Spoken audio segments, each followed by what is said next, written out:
지금부터는 임대와 관련된 정책 알아보겠습니다. 92페이지에 보시니까 임대료 규제 있죠? 요거하고 오른쪽에 임대료 보조, 공공임대주택 정책 요 세 가지를 묶어서 같이 비교해 가면서 정리해 두셔야 돼요. 그렇지 않으면 헷갈립니다. 자, 맨 먼저 임대료 규제에 대해서 알아보겠습니다. 이쪽으로 오겠습니다. 임대료를 니네들 이거 이상은 받지 말아라 이렇게 하는 걸요 임대료 규제라는 겁니다.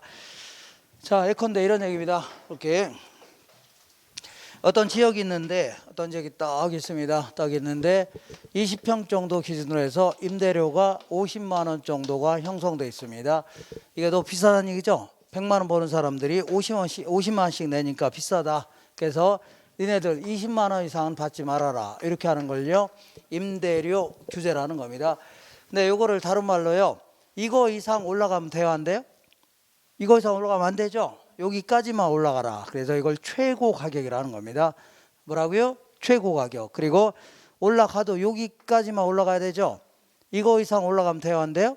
안 됩니다. 이걸 임대료 상한이다. 상한이 뭐예요? 가장 높은 게 그거란 얘기죠. 여기까지만 올라가라 그 얘기입니다. 이걸요 임대료 상한제줍니다. 근데 요거는요 이렇게 균형임대료보다 낮게 설정해야 효과가 있는 거지. 시장에서 니네들 80만 원 이상 받지 말아라 그러면 이미 50만 원 받고 있어 안 받고 있어요? 아무런 효과 없는 겁니다. 얘보다 낮게 설정해야 효과가 있는 거지. 이미 50만 원 받고 있는데 80만 원 이상 올라가지 말라 그러면 이미 50만 원 받고 있는 거죠. 아무런 효과 없는 겁니다. 자, 그러면 이 경우는 어떤 효과가 있나 보겠습니다. 그러면 사람들은요 50만 원 받다가 20만 원 못 받게 하니까 사람들 임대사업 하려고 안 하려고요? 안 하려고 하죠. 뭐하러 합니까? 이거 다른 사업 하려고 하죠. 그러면서 점점 임대사업을 때려치려고 합니다. 그럼 급기야는 이 동네에 임대주택이라는 거 꼴랑 열차만 나왔다는 얘기죠. 그리고 임대료가 더 싸니까 소비하려는 사람 엄청 많을 거 아닙니까? 그러면서 집 구하지 못한 세입자가 막 널려 있으면서 각종 불합리한 일들이 생길 수밖에 없는 겁니다. 근데 문제는요 단기적으로는 매우 순기능이 있다 표현합니다. 단기적으로는 좋은 기능이 있다, 순기능이 있다. 왜냐하면 단기적으로는 갑자기 임대사업을 때려칠 수는 없는 거죠. 예를 들어서 임대차 기간 1년 반 남았다. 그럼 1년 반 동안 해야 돼, 안 해야 돼요? 해야 될 거 아닙니까? 상가로 좀 바꾸고 싶은데 상가로 바꾸는 것도 시간이 걸려 안 걸려? 그게 걸리죠. 그러니까 단기적으로는요 50만 원에다가 20만 원 낼 수 있다는 얘기죠. 세입자 혜택을 볼 수 있다는 얘기입니다. 근데 장기적으로는 누구 하나 혜택을 못 보는 안 좋은 기능으로 바뀔 수가 있습니다. 이걸요 역기능만 생기다 해줍니다. 자, 요 그래프는요 장기적인 그래프입니다. 장기적으로 수요와 공급이 만나는 점에서 균형 임대료가 50만 원 정도 형성돼 있었는데 50만 원 더 비싸다는 얘기죠. 니네들 이거 이상 받지 말아라. 20만 원 이상 받지 마라. 이렇게 한다면요 이런 걸 임대료 규제라는 겁니다. 그래 이거 이상 올라가면 돼요 안 돼요? 안 되죠. 여기까지만 올라갑니다. 이걸 임대료 상한제 이렇게 얘기합니다. 임대료 뭐라고요? 상한제. 그러면 사람들은 20만 원 이상 못 받게 하니까 사람들 임대사업 하려고 안 하려고요?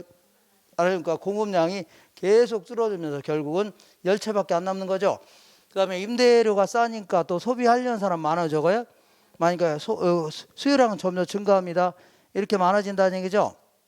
그러면서 이만큼 뭐가 생기냐면 초과 수요가 발생합니다. 뭐가 발생한다고요? 초과 수요. 그러니까 결국은요 집 구하지 못한 세입자가 널려 있다는 얘기죠. 그러면서 여러 가지 불합리한 일들이 생길 수밖에 없는 겁니다. 이렇게. 예컨대 이거는 이제 장기적인 형태의 그 표입니다. 이거 어떤 행태가 나타나 볼게요. 임대인의 입장에서는 어떤 행동을 할 것이고 임차인의 입장에서는 어떤 행동을 할 것이며 정부라든가 시장 입장에서는 어떤 행태가 나타나 보겠습니다. 그럼 사람들은요 애초에 어떤 정년퇴직자가 원래 퇴직하면 좀 임대사업 좀 해보려고 했는데 이거 하려고 안 하려고요?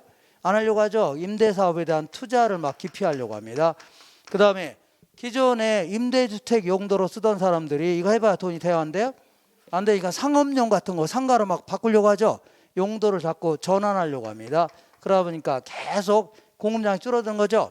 그래서 몇 채밖에 안 남는다고요? 10채밖에 안 남은 거 아닙니까? 그리고 소비하려는 사람이 많다는 얘기죠. 그럼 결국 이 동네 와서 살고는 싶은데 집 구하지 못한 세입자가 널려 있다는 얘기죠.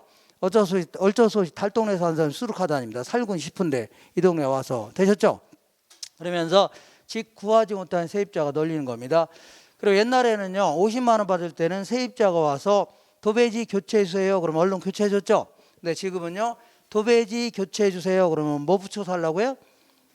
동아일보 붙이고 사세요 하는 거죠. 왜냐하면 너 아니라도 들어올 사람이 많아져가요. 널려 있다는 얘기입니다. 살기면 나가라는 얘기죠. 너 아니라도 그냥 들어올 사람 널려 있으니까 살기면 나가라는 얘기죠. 네 돈 가지고 도배하든지 마음대로 하는 얘기죠. 이런 식으로 임대주택의 질적 수준 자체가 매우 저하되어서 높아집니다. 이렇게. 그다음에 임차인의 입장에서는요. 임대주택이 몇 채 남았어요? 안 남았어요? 안 남았기 때문에 집 구하는 게 쉬워요? 어려워요? 집 구하기 상당히 어렵습니다. 특히 기존의 세입자는 다른 데 가봐야 집 구하는 게 힘들죠. 그래서 자꾸 이제 눌러 살려고 합니다. 그러다 보니까 특히 신혼부부 같은 경우는 어떻게 집을 좀 구해서 좀 살려고 하는데 집 구하는 게 상당히 애먹을 수밖에 없는 겁니다. 이렇게. 그 다음에 이번에 내가 어디로요? 저기 그 분당 쪽으로 전국하려고 합니다. 전국하려고 하는데 거기도 마찬가지로 집 구하는 게 쉬워요? 어려워요? 전국적으로 시행한다면 어려울 수밖에 없는 거죠. 그러다 보니까 구하다 못 구해서 어쩌서 여기서 출퇴근할 수도 있어 없어요? 있죠. 그러면 주거 이동이 감소된다 이겁니다. 자, 주거 이동이 감소된다. 이게 뭐 대단한 문제냐? 한두 사람이 여기서 차 끌고 왔다 갔다 분당까지 왔다 갔다 한다는 얘기죠. 이건 개인의 문제가 될 수 있지만 수없이 많은 사람이 차 끌고 왔다 갔다 하는 거죠. 이거는 안 나가도 돼야 될 비용이 나가요, 안 나가요? 나가면 사회 전체적인 손실로 이어지는 겁니다. 사회 전체에. 그래도 문제가 됩니다. 이것도. 그 다음에 어떻게 하다 보니까 20만 원에 집을 구할 수 있는 사람 입장에서 볼게요. 20만 원이면 싸요, 비싸요? 싸죠. 에라 모르겠다. 50평짜리 한번 빌려서 사람답게 살아보겠다는 얘기죠. 이렇게 해서 과소비가 생길 가능성도 농후합니다. 이것도 일종의 넓은 시장 실패로 자꾸 이어지는 겁니다. 되셨죠? 옛날에는요 임대사업 하는 사람이 많았어요, 적었어요? 지금 다 때려쳤죠. 그러다 보니까 다른 사업 하는 사람도 많고 때려친 사람도 많죠. 그래서 임대소득이라는 것은 일종의 불로소득입니다. 그러니까 엊그제 5월 달에 소득세 신고할 때 이 깎아주는 금액이 거의 없어요. 소득 공제하는 게 거의 없습니다. 다른 사업 같은 거 공제하는 게 많아요. 근데 이거는 거의 없습니다.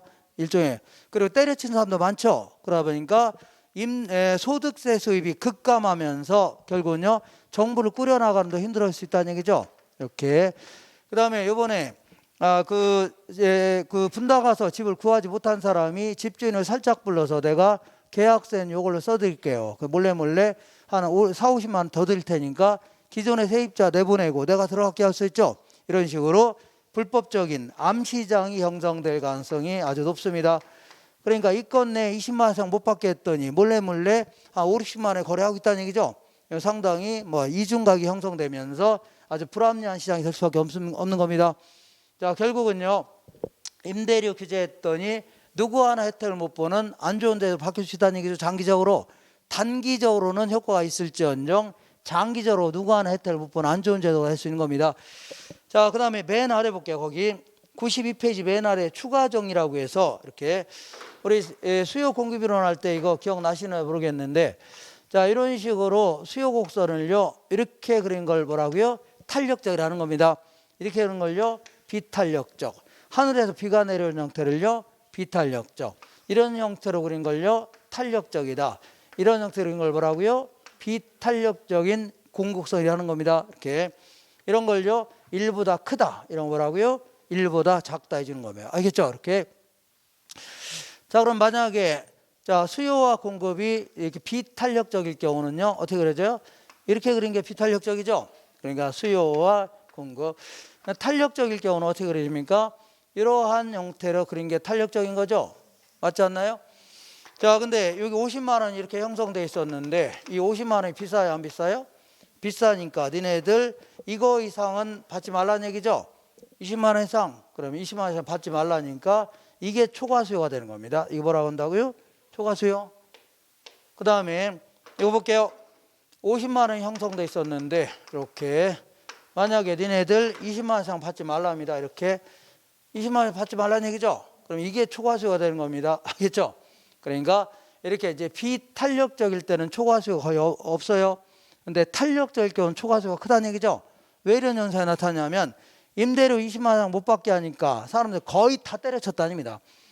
공급량이 팍 줄어들었죠. 다 때려쳤다. 그 다음에 소비하려는 사람 무지장 많다는 얘기죠. 그러니까 그런 거 아닙니까? 이럴 경우는요, 정책 효과가 거의 없다고 보시면 돼요. 이런 거 시시하면 안 돼요. 근데 이런 경우 볼게요. 얘는 자 20만 원 이상 못 받게 하니까 공급량이 거의 안 줄었죠. 거의 조금 줄었잖아요. 그러니까 시장의 임대차익이 거의 그대로 있는 거예요. 거의 그대로 있는 겁니다. 그 다음에 소비량도 거의 안 늘었죠. 그러니까 초과수가 얼마 안 되니까 이거는요, 정책 효과가 매우 클 수밖에 없는 겁니다. 그러니까 집 구하지 못하는 사람도 별로 없죠. 임대료는 싸게 내는 거죠. 그러니까 아주 좋은 제도가 될 수 있습니다. 자, 그래서 자 다시 읽어볼게요. 92페이지 맨 아래 보니까 추가 정리한 다음에 수요 공급의 가격 탄력성이 클수록, 가격 탄력성이 크다는 얘기는요, 탄력적일수록 이렇게 된 겁니다. 탄력적일수록 초과 수요는 커지는 거죠. 맞는 거고. 자, 다 맞는 얘기입니다. 주택 공급의 가격 탄력성이 비탄력적일수록 시행 효과는 크다는 얘기죠. 비탄력적이라는 얘기는 자 보세요. 공급이 탄력적이라는 얘기는 임대료가 올랐을 때 공급량이 크게 늘어나는 거죠. 반대로 임대료가 줄어들 때 크게 줄어드는 걸 탄력적이라는 겁니다. 비탄력적이라는 얘기는요, 임대료가 올라도 크게 안 늘어났다는 얘기죠. 내려가도 거의 안 줄어들었다는 얘기죠. 이게 비탄력적 아닙니까? 이거 거의 비탄력적이죠. 이럴 경우는요, 훨씬 더 시행 효과가 큰 겁니다. 임대주택이 이 지역에 막 팍 줄어드니까 문제가 되는 거죠. 거의 안 줄어든다면 사람들은요, 50만 원에다 20만 원 거의 다 낼 수 있다는 얘기죠. 그게 하는 겁니다. 이해가 되겠나요? 맞죠? 아니, 임대주택이 거의 줄어든 게 문제죠. 거의 안 줄어든다면 아주 효과가 크다는 얘기입니다. 되셨죠? 이렇게.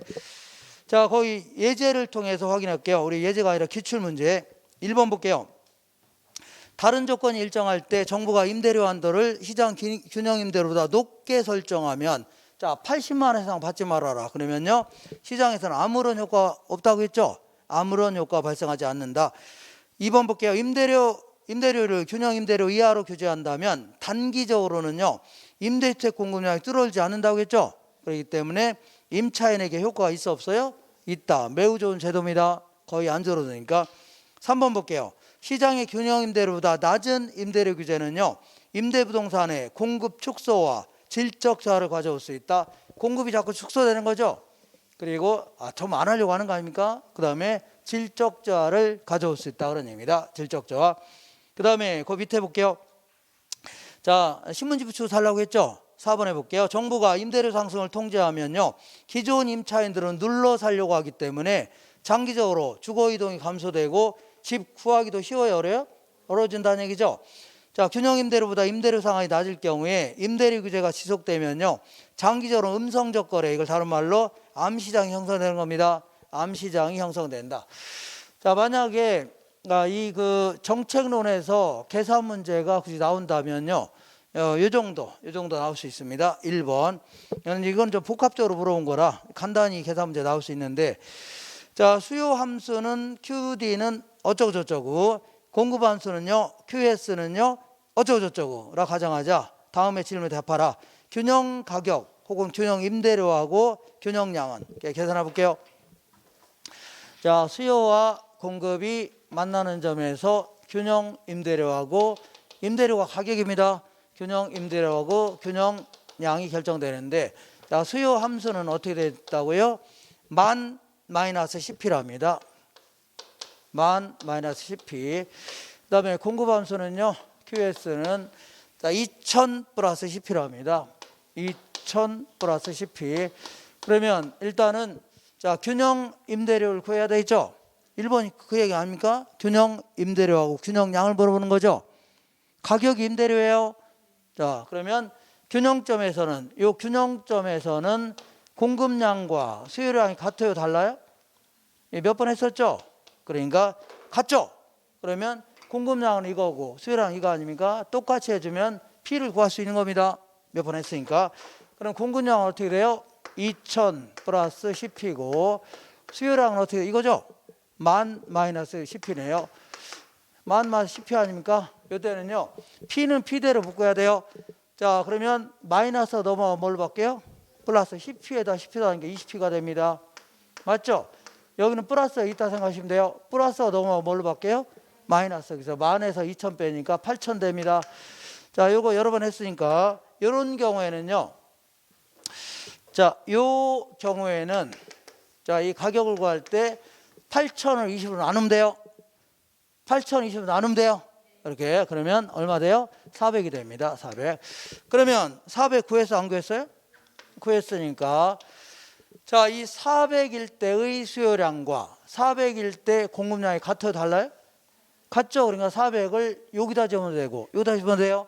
여기다 똑같아요? 여기다 집어넣을게요. 400. 그러면 10 곱하기 400 하면 얼마? 4천이죠? 그러니까 만에서 4천 빼니까 6천이 정답입니다. 몇 천이 정답이라고요? 6천채가 정답이에요. 자, 일단 1번 해결했어 안 했어요? 했죠. 이렇게 해서 자, 2번 볼게요. 2번은요. 정부에서 300만 원을 규제할 경우에 장기적으로 임대주택 질적 수준이 저하되고 임차인의 이동의 범위가 축소된다. 자, 보세요. 이게 임대료가 비싸요, 싸요? 비싸니까 니네들 300만 원 이상 받지 말라는 얘기죠. 그러면 이 아래에서 이렇게 결정한다면 사람들은요, 이 300만 원 규제한다면 300 규제할 때는 사람들이 자, 다시 할게요. 신문 자, 300 낮에 아래에서 규제하는 거죠. 그러니까 자, 도배지 교체해 달라면 어떻게 하라고요? 뭐 붙여달라고요? 통화일 붙여달라. 질적 수준도 저하되는 거죠. 그리고 주거 이동도 감소돼야 한대요. 감소되는 겁니다. 많은 겁니다. 2번 맞죠? 자, 세 번째 볼게요. 만약에 정부에서 임대료 200만 원 규제할 경우에는 초과 공급이 4천채가 발생한다. 이게 틀렸습니다. 초과 공급이 아니라 초과 수요가 4천채가 발생합니다. 왜 그런가 볼게요. 자, 지금 200만 원 규제했다는 얘기죠. 자, 이때는 이 문제 이렇게 풀면 돼요. 자, 200만 원 규제했죠. 부호는 만입니다. 그러면 200을 여기다 집어넣으면 공급량 나옵니다. 200을 여기다 대면 수요량 나와요. 알겠죠? 지금 어떻게? 자, 수요곡선 이렇게 되는 거죠? 공곡선은 이렇게 되는 거 아닙니까?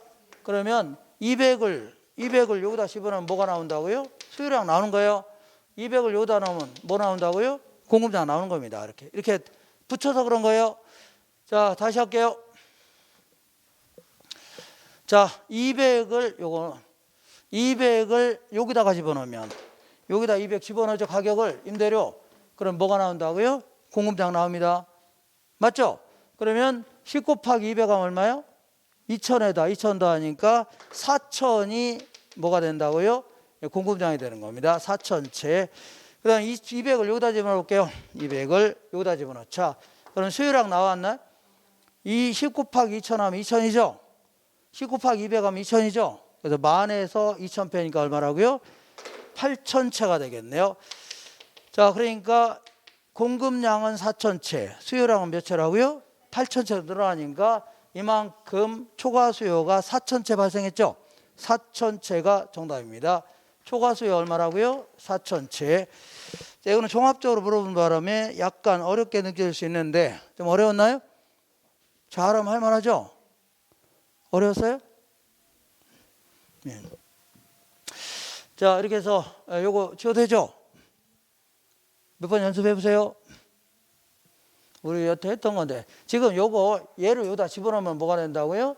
수요량. 얘를 여기다 집으면 뭐라고요? 여기 집으면 수요량. 여기다 집으면 공급량 나오죠? 그게 하는 겁니다. 이렇게. 자, 이번에는 임대료 보조에 대해서 알아보겠습니다.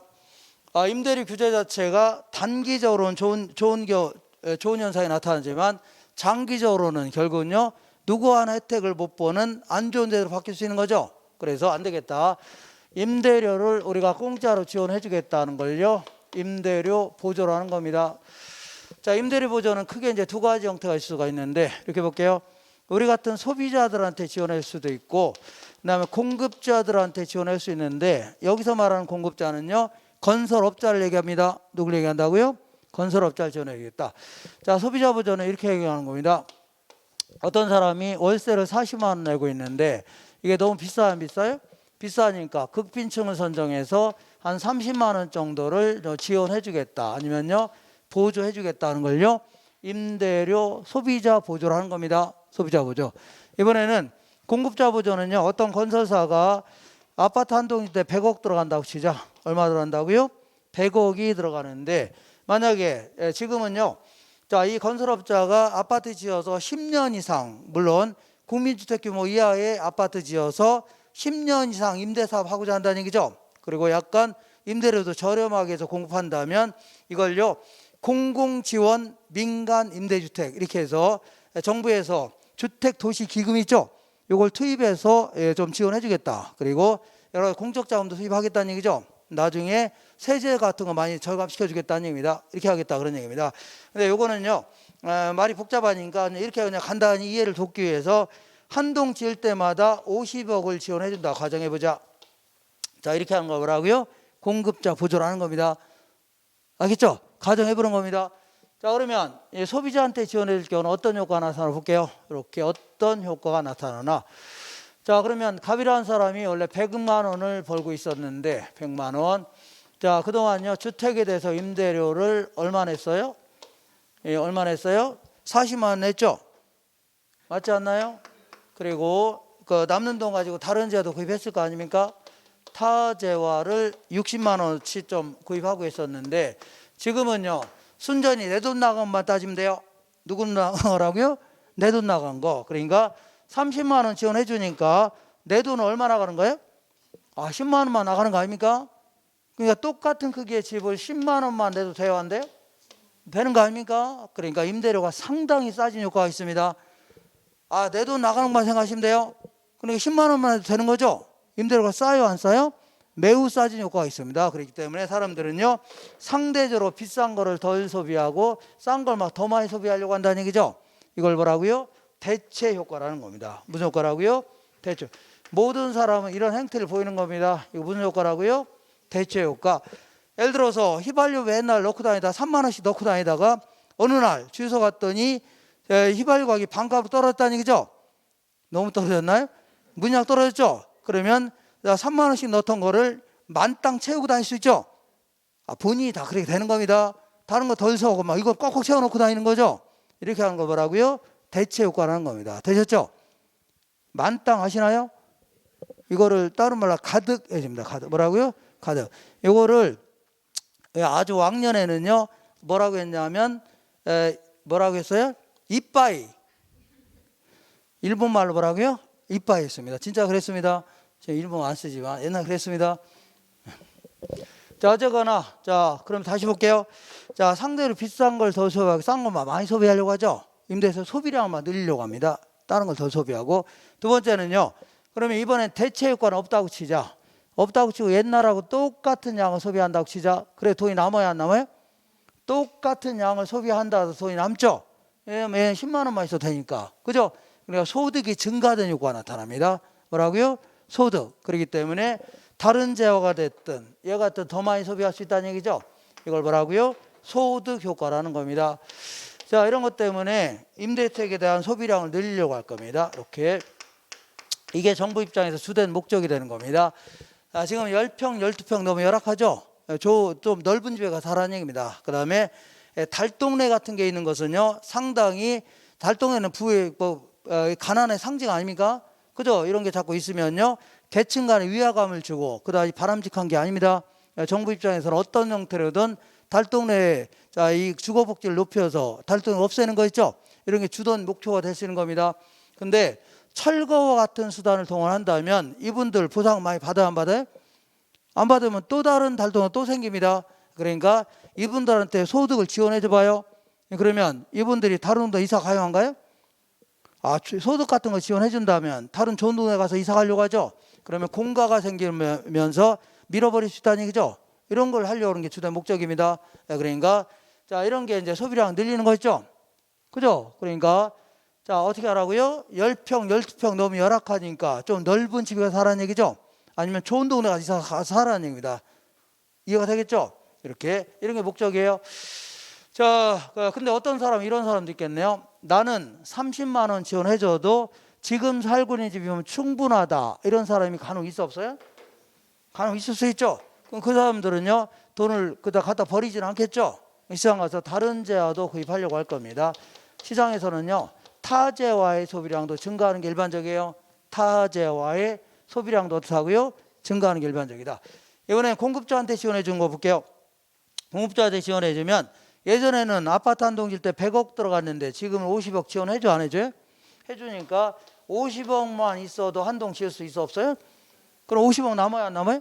남는 거 가지고 또 지원받아서 또 한 동 질 수 있죠. 그러니까 단위당 생산비가 감소하기 시작합니다. 한 동당 생산비가 감소하면서 결국은요, 아파트 공급이 증가할 수 있죠. 임대주택 공급이 증가할 수 있는 겁니다. 그러면 시장에는 임대주택이 많아진다면 임대료가 올라가요, 떨어져요? 떨어지게 되어 있습니다. 임대주택이 막 널려 있으면 임대료는 떨어집니다. 그래서 임대료는 자연스럽게 하락하겠죠. 그럼 결과 누가 혜택을 보는 거예요? 세입자가 혜택을 보는 겁니다. 세입자가. 근데 이거는요, 이 소비자한테 지원해주면 얘들 가고 싶은 데 가면 살면 되는 거 아닙니까? 근데 이거는요, 이것들이 지원하는 데가 살아야 되죠. 그래서 아무래도 주거지 선택의 자유를 보장받긴 곤란하다는 얘기죠. 이런 단점이 있겠네요. 자, 우리가 일반적으로 그 임대료 보조하면 주로 소비자 보조를 주로 얘기합니다. 뭘 주로 얘기한다고요? 소비자 보조를 얘기합니다. 이걸 조금 효과를 자세히 알아볼게요. 이것도 마찬가지로 단기적인 효과, 그 다음에요, 장기적인 효과 나눠볼게요. 그럼 단기적으로는요, 대체 효과, 소도 효과, 이것 때문에 주택에 대한 소비가 증가해요, 감소해요? 수요가 증가하겠죠? 그러니까 서로 더 넓은 주택, 더 좋은 주택 서로 막 소비하려고 할 거 아닙니까? 그러니까 수요가 갑자기 증가할 수 있겠네요. 그런다고 공급량을 갑자기 늘릴 수 있었어요? 아파트 짓는 건 시간이 꽤 걸리는 거죠. 그러다 보니까 임대주택 같은 거, 그러니까 자, 이 갑자기 수요가 증가하니까 임대료가 막 올라갈 수 있겠네요. 맞아요? 갑자기 더 큰 주택, 더 좋은 주택 막 소비하려다 보니까 주택은 한정돼 있는데 임대료가 올라갈 수 있다는 얘기죠. 요거 상당히 문제네요. 왜냐하면 이건내 30만 원 지원해줬더니 임대료가 고스란히 올랐어요, 안 올랐어요? 올랐죠. 이거는 세입자가 혜택을 못 보고 오히려 임대인이, 여기서 임대인은 누구예요? 집주인을 얘기합니다. 임대인이 초과해는 얻게 되는 이상한 형태가 나타나네요. 그죠? 결국은 임대료 지원해준 효과를 다 누가 가져간다고요? 집주인이 가져가는 겁니다. 이 상당히 문제네요. 근데 주택정책은 단기가 중요해요, 장기가 중요해요? 장기가 중요한 겁니다. 장기적으로는요, 임대료가 좋아졌으니까 거의 많은 사람들이 이렇게 생각할 겁니다. 내가 이번에 정년퇴직하면 기필코 퇴직금 다 끌어모으고 대출 끼고 해서 내가 다가구 주택 매입해서 사업하겠다는 얘기죠. 아니면 원룸 사업이나 해야 되겠다. 원룸 지어서 사업해야 되겠다는 얘기죠. 이런 식으로 해서 공급이 증가하기 시작합니다. 임대주택 뭐가 증가한다고요? 공급이 증가해요. 그러면 공급이 증가하니까 임대주택이 많아져, 적어져? 많아지면 자연스럽게 임대는 떨어집니다. 자, 그러면 올라갔다 내려왔죠. 그러니까 임대인의 초과는 없어지는 겁니다. 맞죠? 그리고 자, 임차인은요, 원래대로 돌아왔죠. 그리고 30만 원 지원해 주니까 세입자 혜택을 보는 겁니다. 이렇게. 자, 이때 임대료를 지원해 주는 방법은 크게 두 가지가 있습니다. 뭐가 있냐면 가격 보조라는 게 있고, 뭐가 있냐면 현금 보조라고 있는데, 가격 보조는요, 우리가 임대료 30만 원 지원해 줄 테니까 너 임대료로만 사용해라. 뭘 사용하라고요? 임대료로만 사용해라. 너 임대료 쓰지 않으면 집주인한테 직접 주겠다, 이렇게 할 수 있죠. 그 다음에 현금 보조는요, 임대료도 써도 되고 다른 용도 써도 상관없다는 얘기죠. 이걸요, 현금 보조로 하는 겁니다. 그러면 정책 효과는 뭐가 크다고요? 가격 보조가 큽니다. 30만 원 지원해 주는 이유가 지금 10평, 12평이 너무 열악하죠. 좀 넓은 집에 살아난 거 아닙니까? 달동네 같은 거 좀 없애려고 좋은 동네 가서 가서 살아는 얘기죠. 그러면 달동네 밀어버릴 수 있는 거 아닙니까? 이런 거 하려고 하는 거 아닙니까? 그러니까 정책 효과는 뭐가 크다고요? 임대료 쓰는 게 효과가 큽니다. 근데 소비자 효용 측면에서는 뭐가 유리하다고요? 현금 보조가 유리해요. 어떤 사람은 30만 원 받으면 나는 지금 당장 애가 수술해야 되는데 수술비 쓰겠다는 얘기죠. 학비가 부족해서 학비로 쓰겠다는 얘기죠. 이렇게 자기 쓰고 싶은 거 쓰는 거 있죠. 이게 훨씬 더 효용이 큰 겁니다. 자, 우리나라에서는요, 참고로 1999년도부터 국민기초생활보장법이라는 게 제정되면서 최저 생계비에 못 미치는 가정 있죠. 요거 선정해서 동사무소에서 최저 생계비 정도를 지원해 줬습니다. 그러면 그 돈 가지고 임대료 내도 되고 애들 학비 써도 상관없고 의료비 써도 상관없는 겁니다. 일종의 답을 하고요, 현금 보조입니다. 무슨 보조라고요? 현금 보조. 자, 그러다가 2018년서부터 이 국민기초생활법의 일부를 떼어내고, 그리고 자, 공적자금 같은 거 투입해서 뭐라냐면 주거급여법이라는 게 제정됐습니다. 뭐라고요? 주거급여법. 급여법입니다. 이거는요, 극빈층을 대상으로 해서 전월세 같은 거 있죠. 전월세비 같은 것을 지원해 주겠다는 얘기입니다. 그래 아니면요 주택 수리비 같은 거 지원해 주겠다. 이거는요 주택에 대한 쓰게 돼 있는 겁니다. 이건 일종의 뭐라고요? 가격 보조입니다. 그런 게 있다 치면 돼요. 가볍게. 자 그리고 이 가격 보조의 특수한 형태 중에 하나가 뭐가 있냐면 주택 바우처 제도라는 게 있습니다. 요거는요 쿠폰을 나눠주는 겁니다. 일종의 뭐라고요? 상품권, 쿠폰 있죠? 교환권 이거 나눠주는 거예요. 그래서 서울시에서 시행하고 있는데 자, 이 하위계층한테 극빈층들 있죠? 여기서 뭘 하죠? 바우처 나눠주죠? 그러면 집주인이 돈 달라고 하면 그 상품권 주면 되는 거죠? 바우처. 그러면 집주인은 그거 가지고 동사무소에서 돈을 바꾸면 되는 거 아닙니까? 그러니까 이건 결국 뭘로 쓰는 거예요? 자, 주거비로 쓰는 거 아닙니까?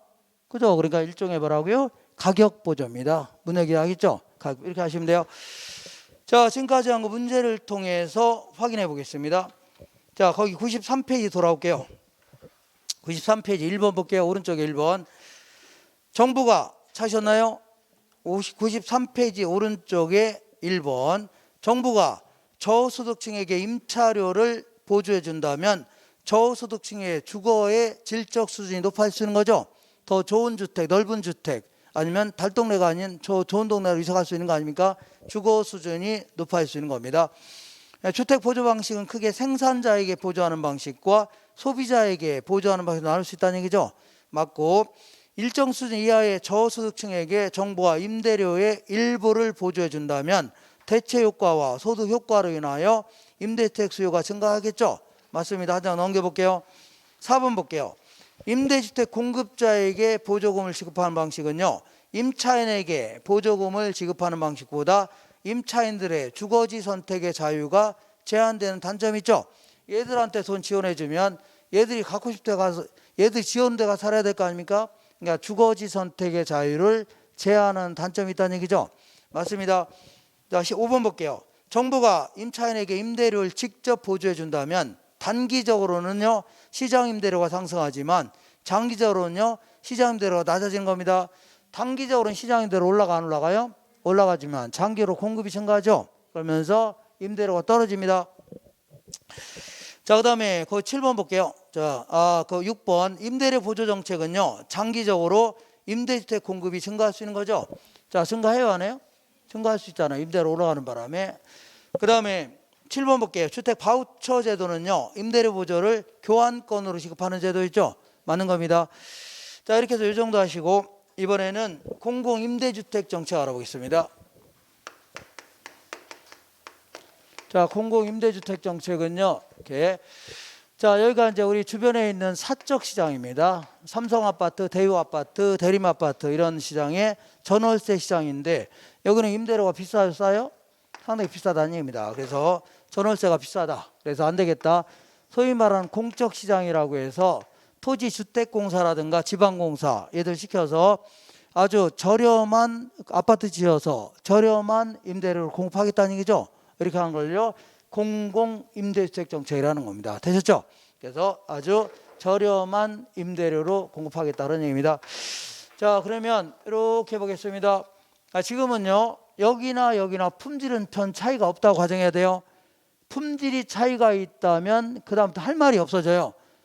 품질은 차이가 있어 없어요? 없다. 가정해야 돼요. 가정해야 돼요. 그래서 여기서 나타나는 효과를 보겠습니다. 자, 사적 시장에서 나타나는 효과를 보겠습니다. 단기적인 효과, 얘는요 장기적인 효과 나눠볼게요. 그럼 단기적으로는요 여기나 품질에 큰 차이가 없는데 여기는 임대료가 비싸고 여기는 싸죠. 그럼 여기서 하는 사람 이쪽으로 이사 갈 수 있어 없어요? 가려고 하겠네요. 그러니까 공적 시장으로 이사 가려고 합니다. 이사 가려고 할 거 아닙니까? 이사 가려고 하니까 여기는 수요가 증가하고 여기는 수요가 감소하겠죠. 그러면 수요가 감소하니까 집이 텅텅 비기 시작하죠. 그러니까 당연히 임대료가 올라가요, 떨어져요? 자, 수요가 감소하니까 임대료는 점점 하락하는 겁니다. 수요가 증가해야 임대료 올라가는 거죠. 그 집에 안 살려고 하는데 그 동네 임대료는 떨어질 거 아닙니까? 당연히 떨어지죠. 그럼 어디까지 떨어지나 볼게요. 점점 떨어지기 시작하는데 자, 어디까지 이사 가려고 하냐면 얘보다 높은 안은 계속 이사 가려고 하죠. 이 정도 될 때까지 이사 가려고 합니다. 이게 단기적인 효과입니다. 단기적으로는 매우 훌륭한 제도네요. 왜냐하면 공적 시장으로 이사한 사람은 당연히 혜택을 보는 거죠. 근데 여기 사적 시장에 남아있는 사람들도 임대료가 내려갔죠. 혜택을 본다입니다. 둘 다 혜택을 보는 아주 좋은 제도예요. 근데 문제는 장기적으로 임대료가 형편없이 내려갔죠. 공적 시장 임대료 형편없이 내려간 거 아닙니까? 그럼 사람들은 임대사 하고 싶어 안 하고 싶어요? 뭐 하랍니까? 돈도 안 되는 거 다른 사업 하려고 하죠. 그러면서 장기적으로 임대주택 공급이 감소하기 시작합니다. 뭐 감소한다고요? 공급이 막 감소해야 돼요. 점점 때려치려고 한다는 얘기죠. 그럼 임대주택이 점점 부족해지는 거죠. 그러면 다시 임대료가 올라가요, 떨어져요? 올라갑니다. 그러면 어디까지 올라가나 볼게요. 어디까지? 점점 올라가는데 어쨌거나 옛날에 적정 임대료에 못 미치는 한 때려치려고 하죠. 그러니까 이 정도 될 때까지는 다 때려치려고 하겠죠. 이게 바로 장기적 효과입니다. 장기적으로 아주 안 좋은 제도네요. 왜냐하면 공적 시장으로 이사 간 사람은 혜택을 봐야 안 봐요? 보는 거죠. 근데 사적 시장에 남아있는 사람들은 혜택을 봐요 못 봐요? 못 보는 이상한 제도죠. 맞죠? 여기서 결국은 이쪽으로 이사 간 사람만 정부에서 지원받은 꼴이 된 겁니다. 그리고 이쪽으로 아파트 지어된 만큼 여기 공급이 감소하는 거예요. 결국 이렇게 되는 겁니다. 그래서 사회 전체의 임대주택량은 어떻다고요? 불변이다. 이것도 기억하셔야 돼요. 사회 전체의 임대주택량은 어떻다고요? 불변이다. 이렇게 해서 이 세 가지를 비교해가면서 기억하셔야 돼요. 자, 지금 95페이지 한번 보겠습니다. 문제를 몇 문제 풀어볼게요. 1번 볼게요. 오른쪽 1번. 자, 공공임대주택은 찾으셨나요? 한국토지주택공사 등이 주택도시기금이라든가 공적자금이 세금입니다. 세금 등의 지원을 받아서 주택을 건설하여 임대를 목적으로 공급하는 주택이죠. 요거를 공공임대주택이라는 겁니다. 2번 볼게요. 정부나 지자체가 공급하고 있는 임대주택의 유형에는 건설임대주택, 매입임대주택, 장기전세주택 이렇게 해서 한 10여 개 정도로 운영하고 있습니다. 그렇게 있다. 자, 세 번째 볼게요. 저소득층의 주거와 사회복지 서비스를 연계시켜 서민의 주거 안정과 자활을 유도하기 위하여 다가구 주택을 매입 임대주택 사업을 시행하고 있다는 얘기죠. 다가구 주택 매입 임대주택 사업. 요즘에는 현수막 거의 안 보이는데 예전에는요 대학교 앞에 가면 이렇게 막 써 있었습니다. 전봇대 이런 데다가 현수막 걸려 있다는 얘기죠. 다가구 주택 매입합니다. LH공사 이렇게. 이걸 왜 구입했냐면 이거 구입했죠. 구입해서 대학생들 임대하려고 했던 겁니다. 임대하려고 해요. 이걸 다가구 주택 매입 주택 사업이라는데 요거 외에도 다른 용도로 쓰기 위해서도 이런 사업 하고 있습니다. 지금도 다가구 주택 매입 임대주택 사업 하고 있어요. 이렇게 하시면 돼요. 그다음에 4번 볼게요. 공공임대주택 공급은요 소득 재분배 효과를 기대할 수 있어 없어요? 있다는 얘기입니다. 돈이 많은 사람들한테 세금 많이 걷어서 공공임대아파트 지어서 저렴하게 공급한다면요 소득이 돈 많은 사람 소득에서 돈 없는 사람 있죠? 이걸로 바뀌어 나갈 수 있다는 얘기죠. 이걸요 소득 재분배 효과가 있다 이렇게 표현합니다. 되셨죠? 이렇게 하시면 돼요. 하나 넘겨보겠습니다. 이렇게 해서 비교해가면서 정리하셔야 돼요. 이게 지워되죠? 지금부터 이제 분양과 관련된 정책 알아볼게요.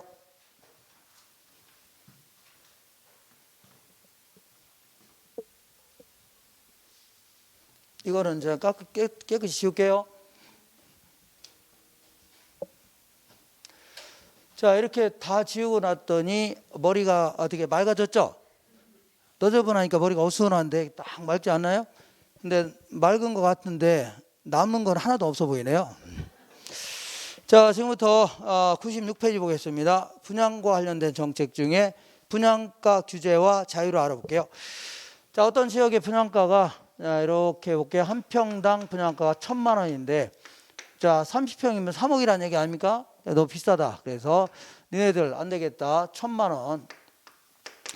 니네들 700만 원 이상 받지 말랍니다. 700만 원 이상은 받지 말아라. 이렇게. 자, 그러면 어떤 효과가 있나 그런 얘기입니다. 이렇게 하는 걸요. 분양가를 규제한다 입니다. 뭘 한다고요? 규제. 아니면 분양가가 이거 이상 올라가면 돼요, 안 돼요? 여기까지만 올라가야 되죠. 가장 높은 가격이 이겁니다. 높은 가격이. 그래서 이걸요. 분양가 상한제다. 상한이 아까 뭐라고 했어요? 가장 높은 가격이라는 얘기죠. 거기까지만 올라가야 돼요. 그래서 이걸요. 분양가 상한제 이렇게 얘기합니다. 자, 분양가를 규제하겠다. 다른 말로요. 분양가 상한제 이렇게 얘기합니다. 그러면 이렇게 하면 어떤 효과가 있나 보겠습니다. 요거는 이제 극빈층들이 집 사기가 용이하게끔 지원하려고 하는 거 아닙니까? 그죠? 근데 어떤 그 돈 많은 사람이 그 집이 5채가 있는데도 불구하고 집값 싸네, 나도 사야 되겠다는 얘기죠. 그러면서 투기꾼까지 몰리면서 자, 이 줄라름이 서 있는 거죠. 그러면서 추첨을 통해서 당첨자를 가려내야 될 거 아닙니까? 그럴 경우에 당첨만 됐다 하면 거의 로또에 당첨된 꼴이 되는 거죠. 이렇게 아주 이게 투기가 아주 극성일 가능성이 높아집니다. 뭐 극성이라고요? 투기가 아주 극성일 가능성이 높아지죠. 그잖아요. 돈 많은 사람까지 막 달려드는 거 아닙니까? 집이 여러 채 있는 사람도 자기 이름으로 청약 조건이 안 맞으니까 뭐라고요? 친구 명의로, 사촌 명의로, 장모님 명의로 막 달려들 가능성이 높죠. 매우 투기가 극성일 가능성이 높아집니다. 그리고 건설업자는요, 700만 원 받기로 하고 아파트 짓고 싶어 안 짓고 싶어요? 뭐하러 지어요? 다른 뭐 상가나 지으려고 뭐하러 짓습니까? 그러니까 이 분양주택의 신규 공급이 자꾸 감소할 수밖에 없는 겁니다. 뭐 감소한다고요? 신규. 아파트만 지으려고 안 지으려고요? 안 지으려고 하겠죠? 자, 그러다 보니까 자 보세요. 자, 이 동네에는요, 이렇게 오래된 아파트 같은 경우는 철거해야 되죠. 여기에 이제 신규로 들어온 주택이 막 들어오고 해야 되는데 오래된 주택들은 자꾸 철거하고 그다음에 신규로 지어진 건 거의 없다는 얘기죠. 그럼 결국은요, 기존 주택에 대한 수요만 계속 증가할 수밖에 없어요. 자, 그러니까 기존 주택에 대한 수요만 계속 증가하는 바람에 오히려 기존 주택 가격만 올라갈 수 있다는 얘기죠. 결국은 당첨된 몇몇 사람들은 혜택을 보는 거고 나머지 사람들은요, 오히려 기존 집값만 올라간다는 얘기죠. 집 사는 게 너무 힘들어질 수밖에 없어요. 되셨죠? 그리고 좋다. 자, 이 건설사가 700만 원 받기로 하고 아파트 짓겠다는 얘기죠. 근데 자, 이 고급 자재 갖다 썼다가는 망하기 딱 좋죠. 그러니까 중국산 싸구려 저질 자재 갖다 지어질 가능성이 높습니다.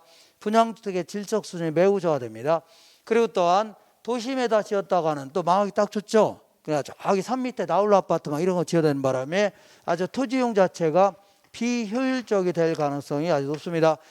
그리고 실수 목적으로 진짜 아파트 구입한 사람이라 하더라도 실제 거주할 목적이 있다 하더라도 700만 원이면 싸죠. 에라 모르겠다. 이번 기회에 50평짜리 구입하겠다는 얘기죠. 이렇게 해서 과소비가 생길 가능성도 아주 높습니다. 결국은요, 당첨된 몇몇 사람들, 이런 사람, 아파트는 거의 안 지어지니까 그나마 당첨된 몇몇 사람 있죠. 이런 사람의 혜택을 보는 거고 나머지 사람들은 오히려 불이익만 생길 수밖에 없다는 얘기죠. 그래서 별로 안 좋은 제도네요.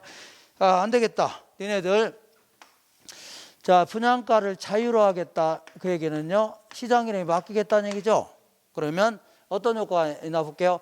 그러면 뭐 시장 기능에 맡긴다는 얘기는 1,000만 원 정도 분양이 되는 거 아닙니까? 맞아요? 맞죠? 시장 기능에 맡기는 거 아닙니까? 그러다 보니까 투기 같은 거 없어지겠죠. 그리고 또한 뭐 아파트만 지으려고 할 거 아닙니까? 건설사는 뭐 맞죠? 그리고 기존 주택 가격이 올라가지는 않겠죠. 기존 새로 지어진 주택도 막 있으니까. 그러니까 이런 것들은 없어진답니다. 다 이렇게. 자, 그러니까 훨씬 더 분양가 자율화가 좋은 제도가 아니냐 이렇게 하는 것은요, 성급하다는 얘기죠. 왜냐하면 얘는 아예 처음부터 분양가 자체가 높아야 낮아요? 분양가 높잖아요. 그죠? 뭐 1,500, 막 2,000만 원까지 하고 막 그럴 거 아닙니까? 그죠? 1,000만 원도 되기도 하고. 그러니까 얘는요, 자, 집살 엄두가 안 나는 거죠. 그잖아요? 분양가 자체가 높으니까 극빈층들은 집살 엄두가 나요, 안 나요? 안 날 거 아닙니까? 근데 이 경우에는 그래도 당첨되면 들어갈 수도 있어 없어요? 들어갈 수 있는 겁니다. 그리고 정부에서 투기를 아주 규제한다는 차원에서 분양권 딱지 가지고 전매하는 건 엄격히 금지시키는 겁니다. 그리고 입주한 이후에도 한 5년 동안 못 팔게 할 수 있죠. 이런다면요, 투기가 많이 근절되면서 극빈층이 집 살 기회가 많이 생기는 거 아닙니까? 근데 얘는 아예 처음부터 비싸기 때문에 집 살 엄두가 나요, 안 나요? 안 납니다. 그리고 이 건설사는요, 소형 아파트 지어서 저소득층을 상대로 했다가는 안 팔릴 가능성이 높아져요. 왜냐하면 저소득층은 집값 비싸면 못 사는 거죠. 그러니까 아예 대형 평수를 지어서 누구를 상대로 한다고요? 고소득층을 상대로 하는 게 훨씬 더 잘 팔려요. 고소득층은요, 오히려 집값 비싸야 더 잘 팔립니다. 압구정동에서 우선 민국코트를 10만 원에 팔아봐요. 안 팔려요? 1,000만 원에 붙여야 팔립니다. 더 잘 팔려요. 똑같은 겁니다. 우리는 이렇게 아주 호합판으로 해갖고 어떻게 해요? 대형 평수로 해서 공판은 훨씬 낫다는 얘기죠.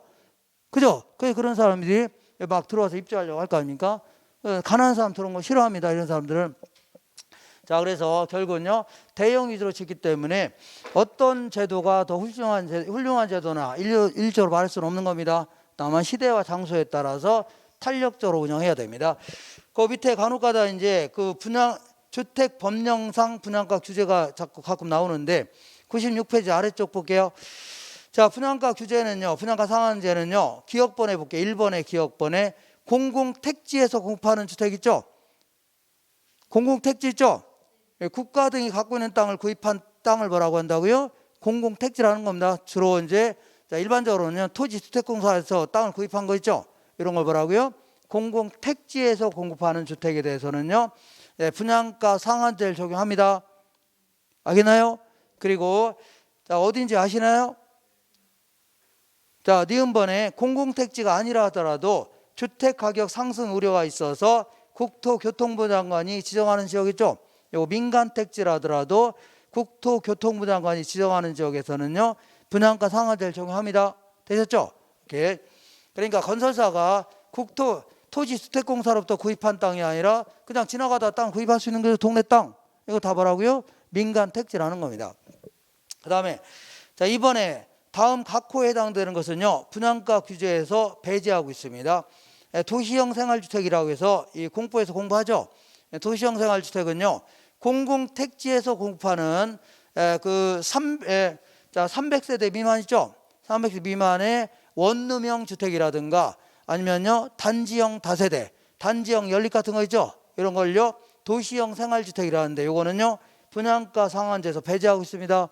그리고 니은번에 경제 자유구역에서 건설 공급하는 아파트 이것도요, 분양가 상한제에서 배제하고 있습니다.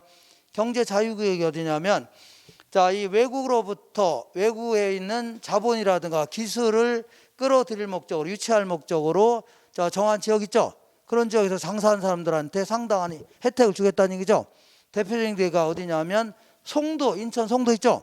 인천 송도가 경제 자유구역입니다. 그리고 부산에 가면은요, 강서구가 있는데 이런 데 다 뭐라고요? 경제 자유구역입니다. 이런 데서 아파트 짓는 것들은요, 자, 분양가 상한제 배제하고 있습니다. 관광특구에서 건설 공급하는 공공주택으로 층수가 50층 이상이거나 150m 이상인 경우 있죠. 이런 경우에도 그 분양가 상한제에서 배제하고 있습니다. 관광특구는요, 외국 관광객을 끌어들이기 위해서 거기서 장사하는 사람들한테 다양한 혜택을 주겠다는 얘기죠. 이걸 관광특구라는 겁니다. 관광특구의 대표적인 데가 어디예요? 이태원입니다. 이태원 아시나요? 안 가보셨나요? 그래서 이태원 거기하고 남대문 시장 이런 데가 관광특구입니다. 그리고 부산에 가면 해운대 있죠. 해운대 해수욕장 근처 이런 데가 다 관광특구예요. 거기 LCT라는 주상 복합 건물이 지어졌는데 보통 70평대 아파트가 거의 25억입니다. 분양가가 25억이에요. 그리고 90평대 있죠. 거의 한 35억대입니다. 근데 지금 피가 막 10억에서 한 20억 정도 붙어 있습니다. 그래서 어쨌거나 이런 데는요, 분양가 상한제에서 배제하고 있습니다.